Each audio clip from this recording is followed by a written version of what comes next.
6 men. That is the number the U.S. Sergeant gives every time he tells this story, and he has been careful about the number because the number is the thing that stops people believing him. Not the firefight, not the duration, not what the position looked like when it was over. The number. 6. He says it, and he watches the face of whoever he is talking to, and he sees the same calculation happen every time, the same arithmetic, the same quiet revision of what they thought they were about to hear. And then he tells them the rest, and the arithmetic stops working, and they sit with that for a while. The position had been held by 400 United States Marines. Then it had not been held by them. The decision to withdraw was not a failure of courage.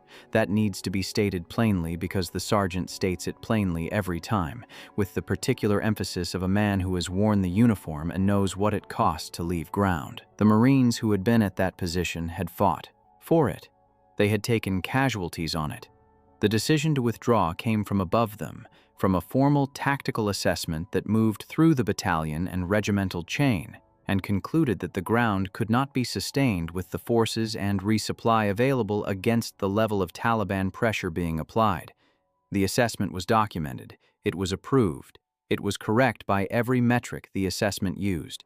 The metrics were wrong, not because the men who produced them were incompetent, because the metrics they were using had no category for what was about to happen. Helmand province in the period this story occupies was the most violent piece of ground in the Afghanistan war. Not the most strategically significant, not the most complex politically, the most violent. The opium economy that funded the Taliban's operational capacity ran through Helmand's river valley in the same channels it had run through for decades, and the Taliban fought for those channels with a ferocity that reflected exactly how much money was moving through them. The British had taken responsibility for Helmand in 2006, under circumstances that their own commanders later described in parliamentary testimony as having been given a mission without the resources to execute it. The platoon houses, the small isolated outposts that British forces had established in district centers across the province to support governance and development, had almost immediately become the fixed targets of sustained Taliban attack, and the battles to hold those outposts had consumed men and ammunition and helicopter hours at a rate that nobody in the planning process had modeled. The Americans had come into Helmand with different expectations and different resources. The Marine battalions that deployed to the province brought the weight of an institution that had been fighting in Helmand and its adjacent provinces for years before the British arrived and would be fighting there years after British forces withdrew. They brought armored vehicles and artillery and close air support assets and a logistical capability that dwarfed anything the British could field in the same space. They were not small. They were not under-resourced by any reasonable standard. And at the position in question, they had assessed that what they had was not enough, and they had left. The sergeant was with the element that conducted the withdrawal. He is specific about this because it matters to how he tells the story. He was not an observer. He was part of the force that had been at the position, that had fought at the position, that had carried its casualties back from the position, and that had received and executed the order to abandon it. He knew the ground. He knew what the Taliban had been bringing against it. He knew the weight of fire that had been landing on that position day after day. The RPG teams in the tree lines, the PKM positions in the compounds to the north, the mortar teams that had worked out the range to the main gate, and were dropping rounds inside the wire with a consistency that indicated the kind of unhurried practice that comes from knowing the people you are shooting at cannot reach you. He knew all of it. And when he tells you that he stood at a distance 3 days later and watched 6 British soldiers walk into that position and hold it, he tells you from the ground truth of a man who understood exactly what walking into that position meant. The 6 men arrived in a way that the sergeant has described across multiple accounts as the first indication that he was dealing with something outside his existing frame of reference. They arrived on foot, not from a vehicle, not from a helicopter, on foot from a direction that required them to have moved through terrain that the Marine Battalion's own route assessments had classified as too exposed to enemy observation and fire for dismounted movement. They appeared at the edge of the sergeant's observation line in the early morning, 6 figures in kit that he initially could not identify because it did not conform to the profile of any coalition force he had seen operating in the area. They were moving in a formation so loose it barely qualified as a formation, each man with significant space between himself and the next. The spacing of people who had thought carefully about what a single burst of automatic fire or a single RPG could do to a group and had arranged themselves accordingly. They were moving without the noise signature that the sergeant associated with military movement in that environment. No radio traffic audible at distance, no engine sound, no crunch of vehicle suspension on the track that led to the position. They were just there where they had not been a moment before, and then they were at the gate. The sergeant does not describe the conversation at the gate in detail. What he describes is its brevity. There was an exchange of identification and authentication. There was a short discussion between the patrol commander, a figure the sergeant describes only by his physical presence, and the American officer who had remained at a small liaison element near the position. The discussion lasted less time than the sergeant expected. Then the 6 men went inside, and he did not see them again for 3 days. What happened across those 3 days is where the number stops being just a number. The Taliban knew the Marines had left. This is not inference.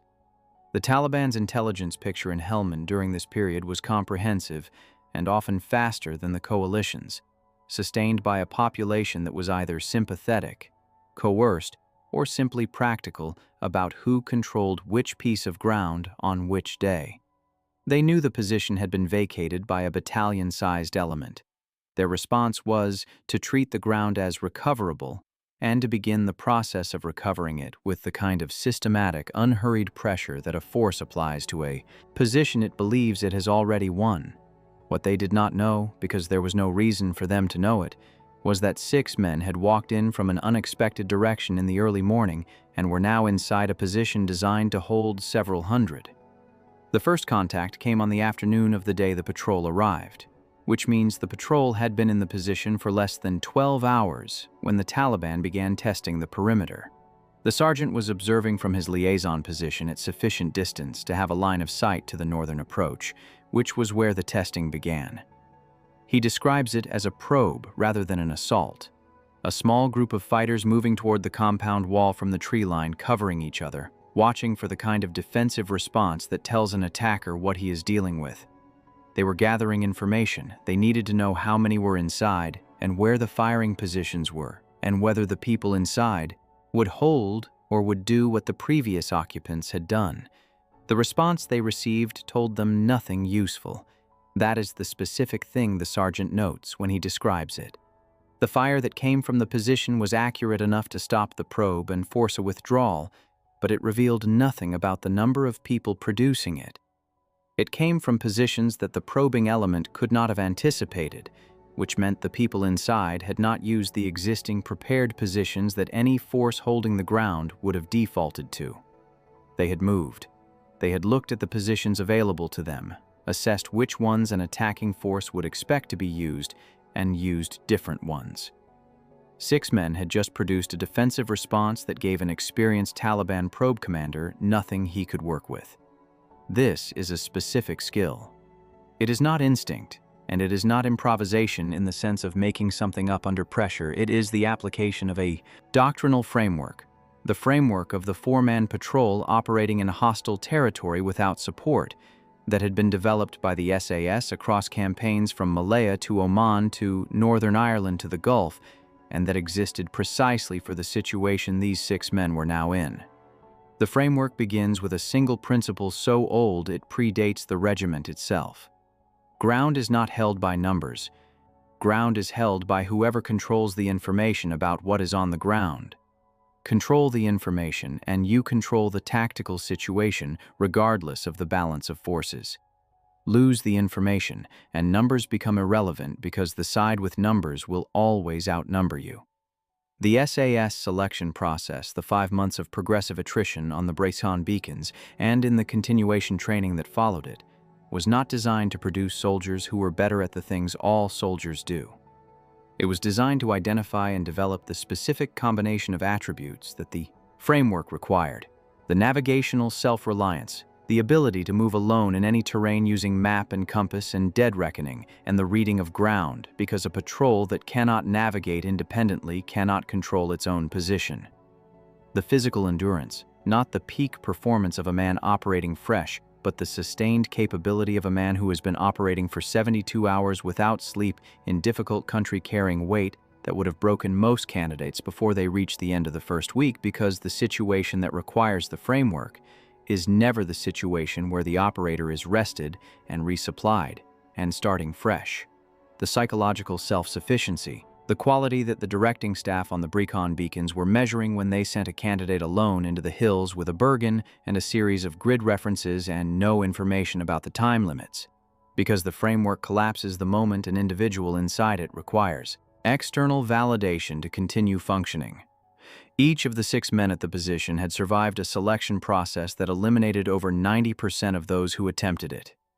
Each had then served a minimum of several years in the regiment, accumulating the operational experience that selection could identify the potential for, but could not itself produce.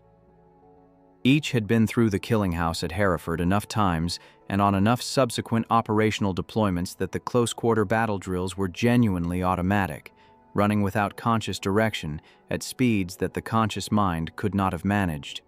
Each had trained and operated with the other members of the patrol to a level of mutual knowledge that produced something different from coordination. Coordination is what happens when two people who have rehearsed a plan execute the plan. What 6 SAS operators produced when they worked together was something closer to what the sergeant, struggling to describe it, in the debrief that followed the 3 days, called shared thought. They did not appear to him to be communicating the decisions that produced their movement. The decisions appeared to be made simultaneously by all of them before the communication happened. The second day brought a more serious effort. The Taliban had spent the night regrouping, and the probe commander had made his assessment, and the assessment was that the position was lightly held and could be taken with a coordinated approach from 2 directions. The sergeant had been tracking the Taliban movement on the northern and eastern edges of the position through the optics available to him, and he had a reasonable picture of what was being assembled. He estimated the force at between 40 and 60 fighters, which was consistent with the kind of commitment the Taliban made to a position they had decided to recover. It was not their maximum effort. It was a considered, professional military commitment against a target their assessment said was achievable. He radioed the position. The exchange he describes is one of the passages that people who have heard this account find most difficult to process, not because of what was said, but because of what was not said. He told the patrol commander what he was seeing. He gave the numbers and the directions and his estimated timeline. The patrol commander acknowledged the information. He asked for the grid references of the 2 approach routes the Taliban were using, which the sergeant provided. He said nothing else. He did not request reinforcement. He did not ask for close air support to be brought onto the assembling force while it was still in the open, though the assembling force was in the open, and close air support was available. And any reasonable tactical assessment of the situation would have identified breaking up the Taliban force before it closed on the position as the obvious play. The patrol commander took the grid references and closed the radio exchange, and the sergeant sat with his optics and watched what happened next. What happened next has been described by the sergeant in terms that shift register each time he tells it, moving between the language of military observation and something less disciplined and more honest. He describes a defensive engagement conducted from a position that should not have been defensible by the force inside it, and he describes it with the specific attention of someone who had been trained to notice and assess exactly what he was watching and who found that his training was not producing the assessments he expected. The Taliban approached from 2 directions with the coordination of a force that had done this before in this province many times. They used available cover effectively. They moved in bounds. The assault sequence was not unsophisticated. The fire that met them was not what a 6-man defensive position should have been able to produce. Not in volume, because 6 men cannot produce the volume of 400. In effect. The fires from the position were appearing at the moments that disrupted the Taliban movement most critically. not the moments of maximum exposure, which is where a defending force defaults to because maximum exposure is when the target is clearest. The moments of minimum cover, the brief windows between one piece of dead ground and the next when a moving element is committed to a direction and cannot easily change it. The fires were anticipatory. They were landing where the Taliban were going to be rather than where they were, which requires a specific kind of ground reading and a specific confidence in that reading that is not common and is not teachable in any direct sense. It is the product of the accumulation of operational experience in terrain reading that the SAS selection process began, and that years of patrol operations in difficult environments developed into something that the sergeant, watching it applied against a Taliban assault force, was seeing demonstrated at a level he had not previously witnessed. The assault stalled, not because the Taliban lost their nerve, because they did not, and the sergeant notes this specifically. They continued to press. They took their casualties and they continued to press, which is what disciplined fighters do when they have committed to a course of action, and the tactical situation has not yet produced the information that would cause them to revise it. What caused them to revise it was not the weight of fire from the position. It was the pattern of it. The pattern told the assault commander that the position was not behaving the way a position held by a small force behaves when it is under coordinated pressure. Small forces under coordinated pressure consolidate. They pull back to the most defensible point. They stop trying to control the full perimeter and accept that they cannot and manage the shrinkage. The position was not consolidating. The fires were coming from points around the perimeter that should have been abandoned by any force as small as the assault commander's intelligence suggested was inside. The position was not behaving like a position that knew it was outnumbered. The assault commander had a problem, and the problem was that his intelligence picture no longer matched what the ground was telling him. He pulled back. Not a rout, not a collapse under fire, a deliberate withdrawal to reassess. The sergeant watched it happen and notes that the withdrawal was conducted with the same professionalism as the approach. Covered, bounded, the casualties recovered. He has respect for what he watched, and he states that respect explicitly, because the story he is telling is not a story about the inadequacy of the Taliban. It is a story about what 6 men did that 400 had not. The third day was the day the position's status was formally reassessed by the Marine Battalion Command, which had been monitoring the situation through the liaison element and the ISR coverage that had been allocated to the area, in part because what was happening at the position was not behaving according to the model that the withdrawal decision had been based on. The model said the position was indefensible. The position was not behaving as if it were indefensible. The Taliban had attempted to recover it twice and had withdrawn twice, and the force inside it was 6 people, and the battalion command was now in the position of having a documented formal assessment that the ground could not be held, sitting alongside operational reporting that said it was being held. By 1/67th of the force, the assessment had said was insufficient. The formal reassessment produced a decision to reinforce the position, which is a word the sergeant uses with a specific dryness that people who have heard the account describe as one of its most memorable moments. To reinforce a position, you need to be holding the position. 6 men had been holding it for 3 days so that it existed to be reinforced. The SAS patrol's account of the 3 days, to the extent that it has ever been described in any accessible form, does not exist in the public record. The regiment's operations in Afghanistan are subject to the same absolute non-disclosure framework that governs all SAS operations. The sergeant's account is the outside view, the observation of a trained military professional who had the skills to understand what he was watching and the subsequent decades to think about what it meant. It is the enemy as mirror evidence without the enemy being available to speak. The behavior of the Taliban force, its 2 attempted assaults and its 2 withdrawals, its failure to recover ground that its intelligence had told it was recoverable, is the record of what the 6 men achieved in the language of the people who were trying to prevent them from achieving it. The sergeant's account addresses the specific question that every person who hears it eventually asks, which is the question of how. How do 6 men hold a position that 400 could not? The sergeant has thought about this for long enough to have an answer that goes beyond the immediate tactical, beyond the observations about fire discipline and ground reading and the information control that the patrol was exercising. His answer, arrived at across years of thinking about what he watched for 3 days from a liaison position in Helmand, is an answer about systems. The Marine Corps is a system. A large, powerful, extraordinarily well-resourced system that produces a specific kind of military capability at scale. It does this better than almost any institution in the history of organized violence. The capacity it produces is genuine, and it is formidable, and the men it produced who held that position before the withdrawal were not inadequate. They were the output of a system that was doing what it was designed to do.